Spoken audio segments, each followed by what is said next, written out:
વિરોધ કરવો હોય તો વટતી કાર લેવો બાકી બેઠારી બોલી લઈએ મારું હું ખાડી લેવો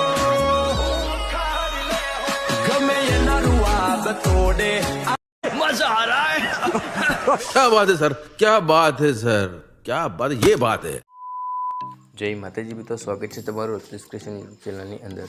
તો મિત્રો સરેરાશ તો વરસાદ પડે તો આપણે એડિટિંગ શીખવાડવાના નથી મિત્રો, હર એક વિડીયોમાં આપણે એડિટિંગ શીખવાડવાના નથી। અને મિત્રો 90% આપણે એડિટિંગ તો બધાને આવડતું જ હશે, તો આપણે પ્રોજેક્ટ એકલો આપવાના છે। તો મિત્રો તમારે પ્રોજેક્ટ લઈ લેવાનો છે અને હા મિત્રો વિડીયો પૂરો જોવાનો છે અને પછી પ્રોજેક્ટ લેવા આવવાનો છે। વિડીયો પૂરો નહીં જોયો હોય પ્રોજેક્ટ એને નહીં આપવું મિત્રો, તો વિડીયો પૂરો જોઈને તમારે પ્રોજેક્ટ લેવાનો છે। તો મિત્રો વિડીયો કેવો લાગ્યો તો જણાવજો ને। વિડીયો સારો લાગે તો વિડીયોને એક લાઈક અને સબસ્ક્રાઈબ કરી નાખજો। અને હા મિત્રો કોઈ પણ આપણે જાતનો પ્રોજેક્ટ હોય, આપણે ફૂલ પ્રોજેક્ટ આપવાનો છે, તેનું લિંક ડિસ્ક્રિપ્શનમાં છે, તો ત્યાંથી તમારે લઈ લેવાનો છે। તો મળીએ એક નવા વિડીયોની સાથે, ત્યાં સુધી એન્જોય કરો। અને ચેનલને સબસ્ક્રાઈબ ન કરી તો હજી વખત કર્યું તો સબસ્ક્રાઈબ કરી નાખો। તો મળીએ એક નવા વિડીયોની સાથે, ત્યાં સુધી એન્જોય। બરોબર છે, બરોબર છે।